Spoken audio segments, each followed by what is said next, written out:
Hey, this is Rick Caselj, injury specialist from exercisesforinjuries.com. In today's video, I wanted to go through the best and affordable back pain relief products, and I'll get Andrea to demonstrate the first one.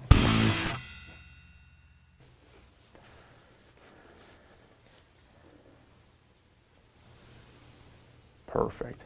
So the first one ends up being utilizing the half foam roller, which is something commonly found in a gym or in a physical therapy clinic. So you can end up using it, putting your hands on the half foam roller and pressing up and going into that back extension position, which 95% of backs enjoy being in.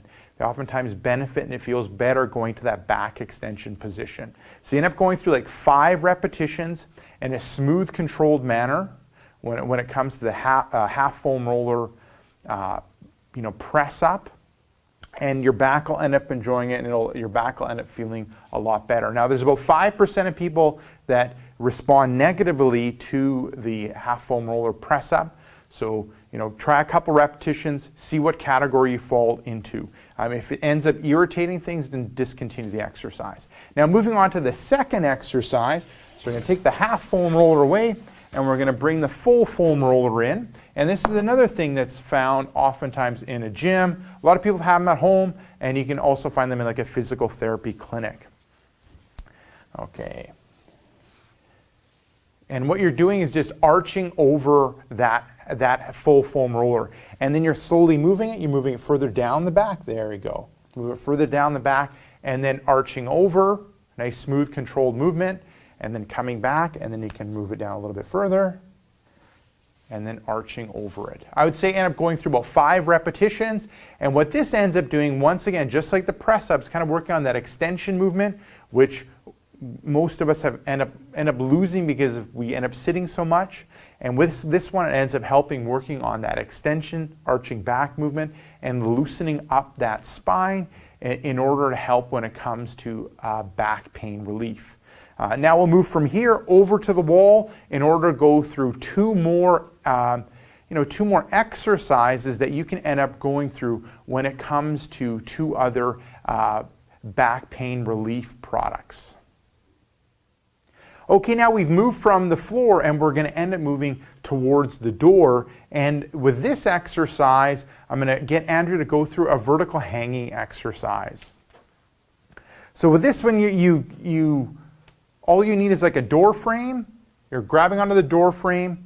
You're going to sit back down. So it's like you're bending in the knees, trying to bring your hips down, and you're looking at getting traction through that whole back area. The more that you kind of focus on dropping the hips, the more of a stretch that you'll end up getting in that back area, that low back area.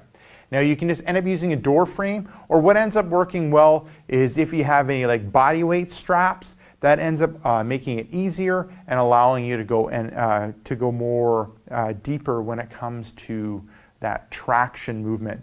Now, just like some of the exercises I went through before, this ends up being great for about 95% of people. About 5% of people can end up irritating things. So start at it slowly if you have not had any type of traction work done.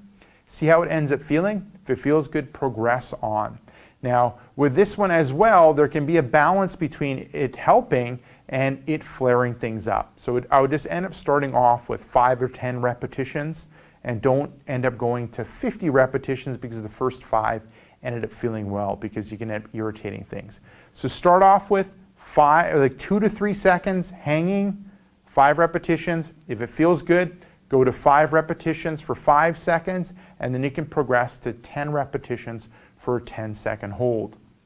So now we're going to end up moving to the 4th back pain relief product, and that ends up being just utilizing a ball. Just taking the ball and just utilizing a ball and kind of massaging that low back area. So oftentimes with low back pain, we end up getting a lot of tension, muscle tension in that low back area, and we can end up using a ball just to kind of massage it out. You can end up utilizing your hand, just like Andrea is doing when it comes to the ball into the muscles in the low back. You want to stay away from the spine, just in the meaty part in that low back area, and then you can end up progressing by utilizing the wall. So you can kind of hold the ball so it doesn't slip out of position, and then you're kind of massaging, doing circles in the tight muscle area, clockwise, counterclockwise, and then you can end up moving up and down. And once again, I would start off lightly and then progressing on. So 5 repetitions I would start off with, and then see how it ends up feeling. If it ends up feeling good, then you can progress to the 10 repetitions. And just like with the vertical hanging, just because 5 or 10 repetitions feels good doesn't mean to do 100, because doing so many repetitions can end up irritating the tissue. So you need to end up finding that balance. And it's probably more important to do this more frequently throughout the day than to do a whole stack of repetitions at one time. Now, if you enjoyed this video and ended up helping you, then what I would recommend is to click right here. What I have is a free new report for you called 5 Tricks That Fight Back Pain and Tightness. Just click here, let me know where to send you that new report, and I'll send you that report right away. Now, if you're watching this video on a mobile device or a tablet, just head down below into the description, click the first link, which will end up being exercisesforinjuries.com/backs. Now, if this video helped you, make sure to like it. If you have another question for me, just leave it down in the comments section. And before you leave this video, make sure to hit subscribe so you'll get future pain relieving videos.